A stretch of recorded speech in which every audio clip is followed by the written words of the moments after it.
I'm back again. I'm wondering whether this sound is better. I'm just going to wait for a couple of people to jump on and for comments to come up. As I started the video, I had issues with sound, so let's see how we get on. Who's there?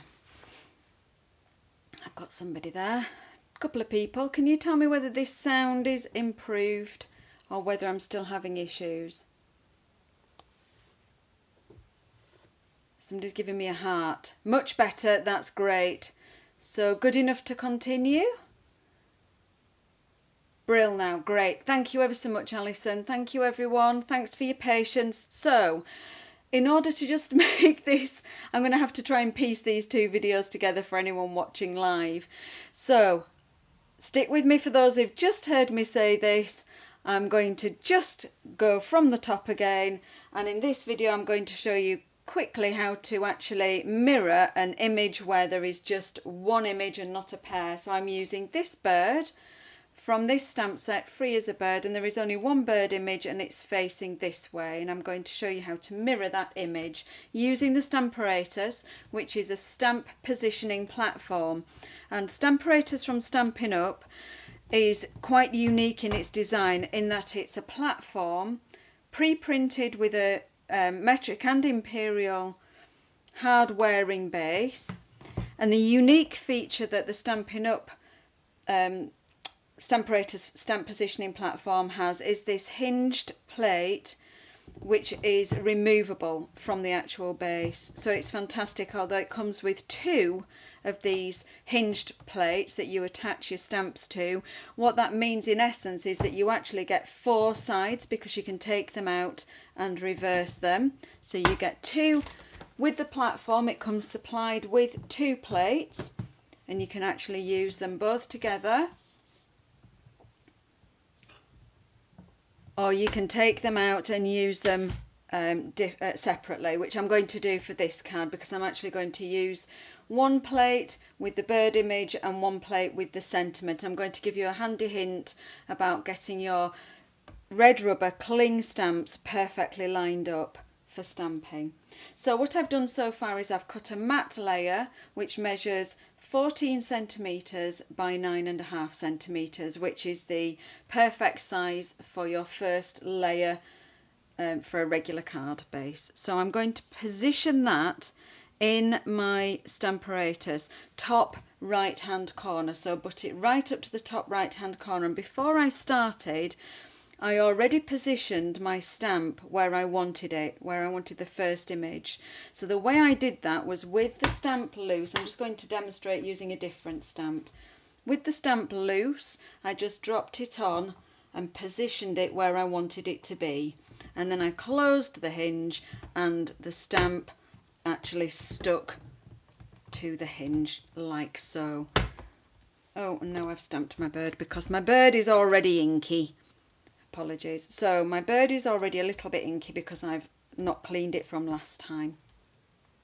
So the first thing I'm going to do is I'm going to use, for this card, I'm going to use Memento black ink. You can use any ink with the exception of StazOn. And the reason for that is that StazOn is a fast drying ink, and actually you want your ink to stay wet, and that will become apparent when we stamp image number 2. So I'm going to stamp image number 1 first. So straight down, lovely crisp image of my first bird.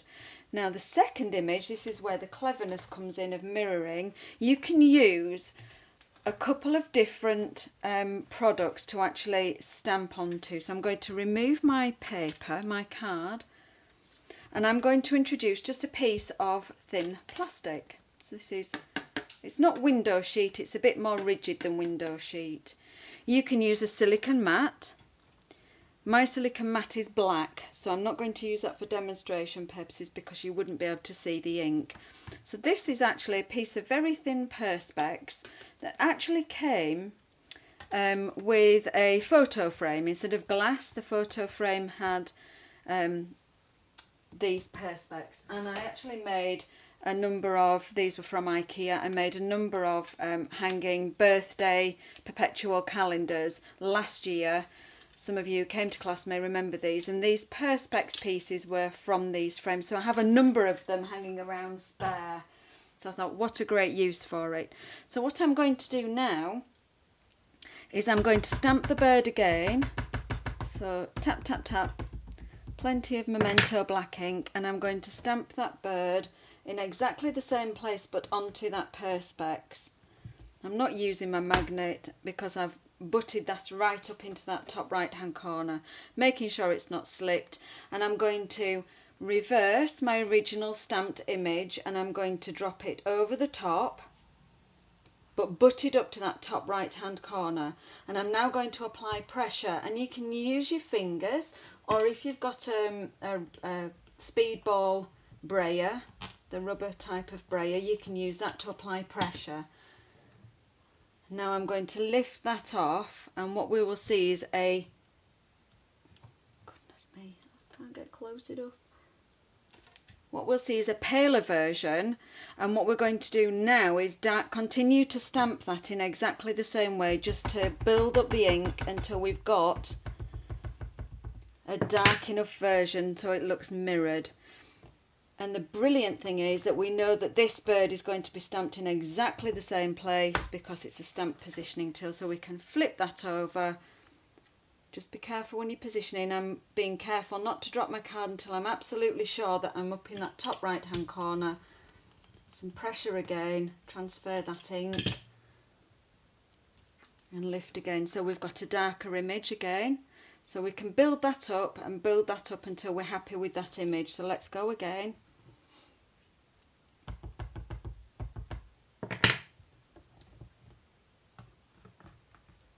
Pop some more ink onto that perspex, and let's have another.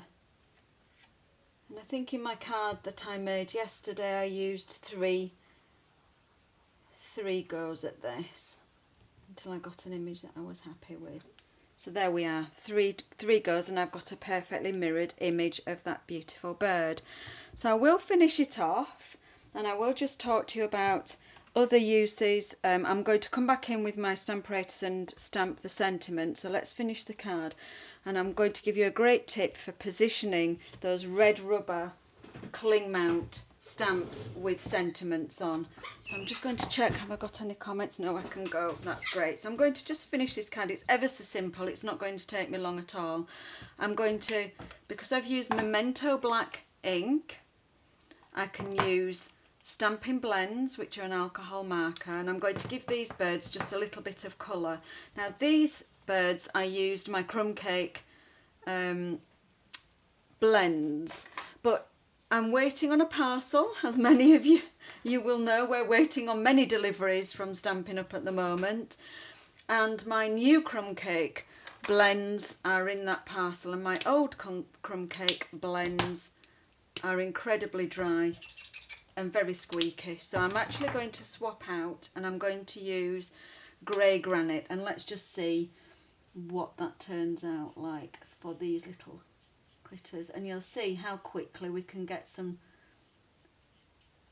nice colour. And we don't have to go mad, we're not artists, but we can get some colour onto these chirpy chappies. I don't know what kind of birds they might be.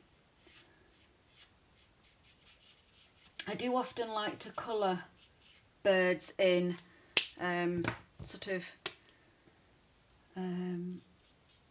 in the correct colours for our garden birds, because I'm a garden bird fanatic. But just for the sake of this demonstration, let's just add a little bit of tone and shade. You can see how easy it is. I'm going back over with the light grey granite just to blend that in, that darker shadow. Now, shall we give a little bit of cheer? Shall we just add a little bit? If I come back in with dark petal pink, I reckon that might warm this little bird up. Just a few touches of petal pink.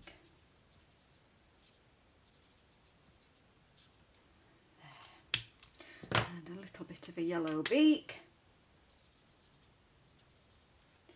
Now I never like to have my birds floating in mid-air, so I think I will come back in and we'll just use a touch of light balmy blue, why not, with that brush, and we'll just, where there's a suggestion of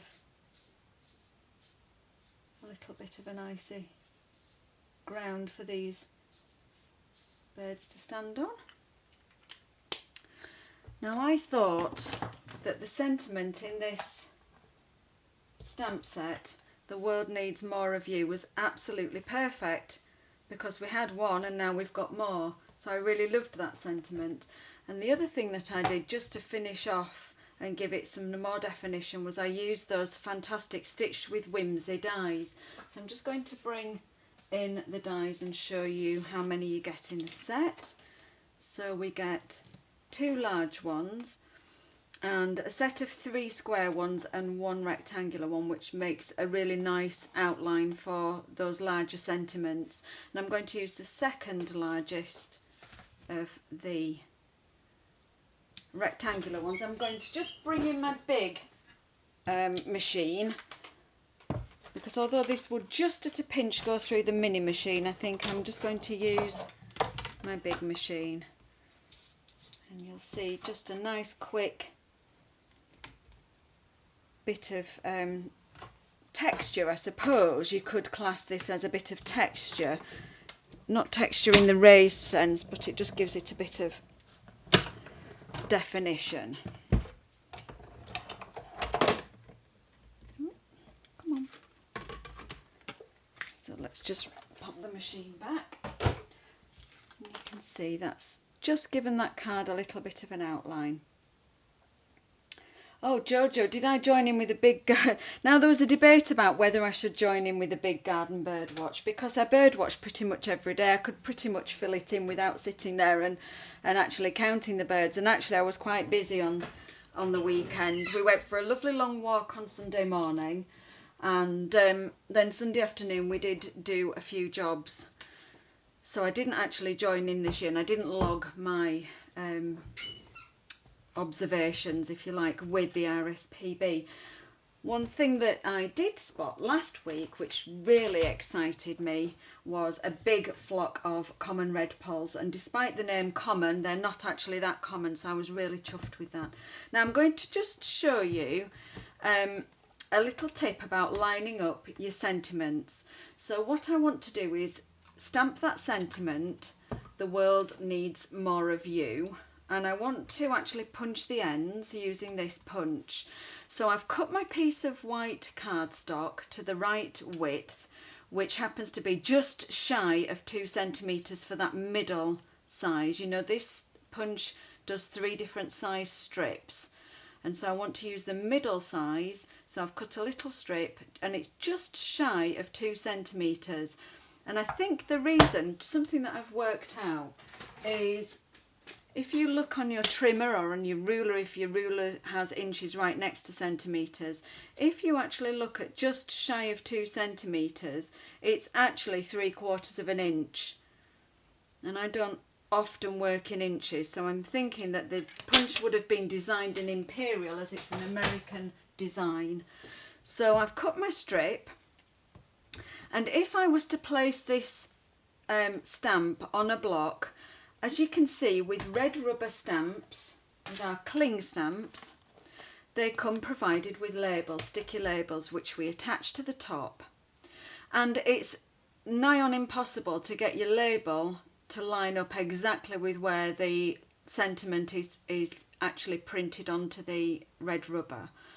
So even though you think lining up your label, you use a block and you think that you're lining it up nice and straight, 9 times out of 10 it will come out wonky. Now sometimes I say, well, let's use a punch to get around that, or let's cut it with scissors to get around that, and that's perfectly fine.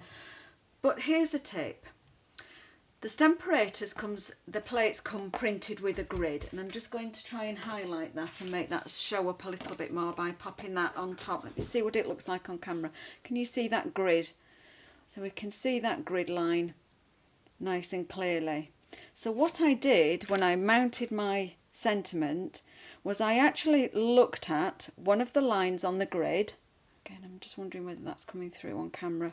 This line here. So I was looking at the world needs as my straight line because the other piece of the sentiment is in italics. I was actually looking at the bottom of the world needs and lining that up with that line on my grid. So I know that I'm lined up with the rubber, which is the piece that's going to stamp. I didn't line it up with the wording on the sticker, and in fact you can see that that doesn't line up. If I bring that up to camera, you can see that that's way off. So that's one way of lining it up. Now what I need to do is line up my piece of card ready for the sentiment to be stamped on. I need to just determine where that needs to be. And I'm using the grid on the actual base just to make sure that's nice and straight. Now I could use my magnet if I wanted to, just to hold that end down. And let's just make sure that that's going to clear. And now I'm going to ink up my sentiment and stamp that. And hope that the gremlins don't get me and prove me completely wrong. But that should be perfectly nice and straight. Lovely. So that's nice and straight on that piece of card, and now I can go ahead and just punch those two ends for my sentiment using this punch. So here we go. For one, usually with this punch I would actually turn it over and look at the other side just to make sure it's actually lined up. So now I've got my sentiment perfectly nice and straight and ready to stick onto the card. So we'll go ahead and finish that card. So hopefully that's a couple of tips of uses for your thank you, Beth, uses for your Stamperatus. To remember that we have these grids for a reason, especially when you're using the red rubber cling mount stamps. Now if you were using a photopolymer, let me just try and find one, a photopolymer stamp, obviously here's a photopolymer stamp mounted to a clear block. It's much easier to be able to position and get that stamped sentiment exactly straight. So probably wouldn't find this tip quite as useful. Oh, excuse me. I will just come back in. I mentioned right at the beginning, if you're new to the Stamperatus but you've used other stamp positioning tools that are available, we do, just to remember that Stampin' Up do have photopolymer stamps. So let me get that photopolymer stamp back out, and I will just demo this before I finish the card. And I'm going to get out another plate that doesn't have a stamp mounted to it. So I pop that plate in there, and I'm going to just pop that sentiment onto that plate, just anywhere, place it anywhere on the plate. Now if I was to stamp, and I happen to have another piece of cardstock here, if I was to go ahead and stamp this photopolymer stamp, oh goodness, without the foam mat, you will see the problem that I encounter is that I don't have any contact. I've got contact here, but because of the hinge, I'm going to just hold that up and demonstrate, because of the angle of the hinge, I don't have any contact with this part of the stamp. So you can see it's only stamped a part of it. By introducing the foam mat, and this part of the demonstration really is aimed at, I guess, beginner stampers who are not used to Stampin' Up having two, or used to using two different kinds of stamp and understanding. So now I've got the foam mat underneath, and I can give that a good press down. You can see it's actually made contact with the whole stamp. So that's something else useful about the Stampin' Up Stamperatus. It comes with a foam mat as well. It's a really good value tool. If you think about all the different size of blocks that you might need, if you're a beginner stamper, to invest in a good range of all the different size blocks, you could instead invest in a Stamperatus, and then you've got everything, you've got a block size for every single size of stamp. I also want to point out, and this was raised by another stamper who I know is watching, I shall not name, but you can raise your hand if you like, who said that she'd been stamping for 8 hours solid and her arm was hurting. Well, there's no wonder, 8 hours is going it. It's absolutely going some. And yes, probably was a bit of RSI, quite understandably. But if you do have any mobility issues with your hands and you find holding a block difficult, if you've got any arthritis or any joint problems, or if you just find balancing the block, maybe you get wiggles and you get those halos around. So I'll just tell you what I mean by that. So let's just take this away.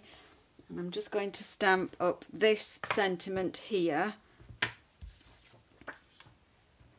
I'm going to over ink it. So I'm going to actually, when I said the other week, it's tap, tap, tap, not squidge, squidge, squidge. It's not CPR. So you can see I've over inked my stamp. I've got ink all around the stamp, and then if I get a bit of a wobble on, I get some wiggles and some wobbles and some halos and all sorts of mess going on. So if we're not confident about stamping and we're not confident about mounting our stamps on blocks, Stamperatus is absolutely fantastic, because again, if I take that hinge plate out and turn it round, I've got another surface. I can now mount that stamp on straight onto, let me bring in that piece of scrap again, straight onto the block. And again, if I over ink the stamp on purpose and I get ink everywhere, if I just drop that down and apply pressure only with one finger to the back of that stamp, we'll see we get a nice, beautifully stamped image with no halos, no mess, no squidges. So there's another reason that Stamperatus is absolutely brilliant. If you're doing multiple cards, so if you're on a production line and you're doing, say, 6 or 7, you're doing your Christmas cards, or you're doing 20 or 30, it's also brilliant because you can pop your paper back in onto the plate in exactly the same position. You can stamp over and over, always in the same position. So let's go ahead and finish this card. We're going to do it in a different colourway base. I'm going to use Balmy Blue just to finish this one off. So I'll bring my trimmer back in really quickly and you'll see just how quick it comes together. So a regular size card base.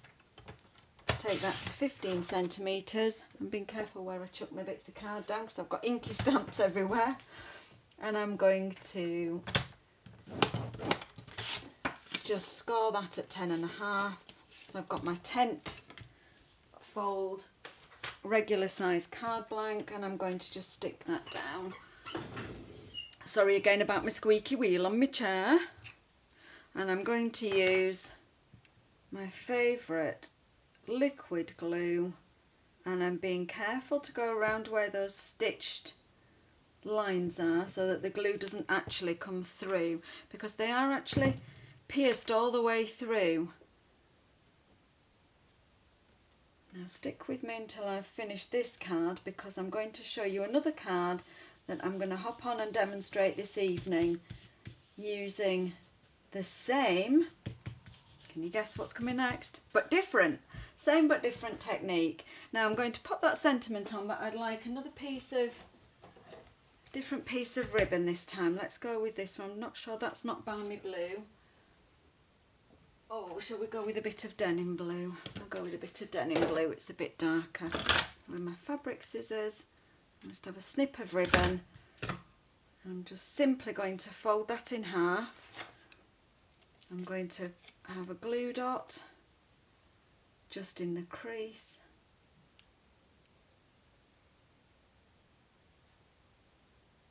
I'm just going to fold that over, just so that that ribbon just stays folded like that. And I'm going to pop another glue dot onto that end of my sentiment. glue dots when they're cold, which it is in my craft room just right now. Don't want to stick so well. I'm going to stick that ribbon behind, and I'll pop the whole thing up just using a couple of dimensionals ordinarily, but I'm going to be a frugal crafter, and when we have this row of dimensionals left, never let them go to waste and always use them up. I'll just snip those around the edge. And as my lovely friend Alison would say, stick a fork in it and say it's done. There we go. There we go. Same but different. And I hope you've enjoyed learning about the mirroring technique and how wonderful it is that we can actually get our sentiments absolutely straight. Now this evening, if you're available, I'm going to hop on and I'm going to show you not the mirroring technique but the reflection technique, which is pretty much the same but different, of course. And I made this card yesterday, very simple masculine card using the reflection technique and watercolouring. So it's a watercolouring, stepping it up a little bit in terms of technique, just a little bit more time involved with that one. So if you're interested, pop back this evening at 7 o'clock and I'll be coming to you live with a bit more chat, a little bit longer online. It's not a make along, it is another demonstration session. But of course, if you have a Stamperatus, you can make along with me. And Sylvia, thank you for your comments, that these are great tips, that you've not done a reverse image successfully, so you should try later. I would love to see, as always, your work. Do please share your work with me on my Facebook page or in the Crafty Beehive, wherever you feel most comfortable. And I always love to see your work that you've done as a result of watching me live. It's great, and I know that Sylvia will. Fantastic. So I'm just going to flip you back round really quickly. Let me just whiz you back round and say goodbye. So all that's left for me to do is say thank you again for watching. Thanks for tuning in this lunchtime. Hope you've had an enjoyable lunch break. And yes, if you're at work, get back to work. What are you doing skiving? And if you're not at work, like me, have a lovely afternoon. And I will see you this evening. Lots of love. Stay safe, everyone, and keep crafting. Bye for now.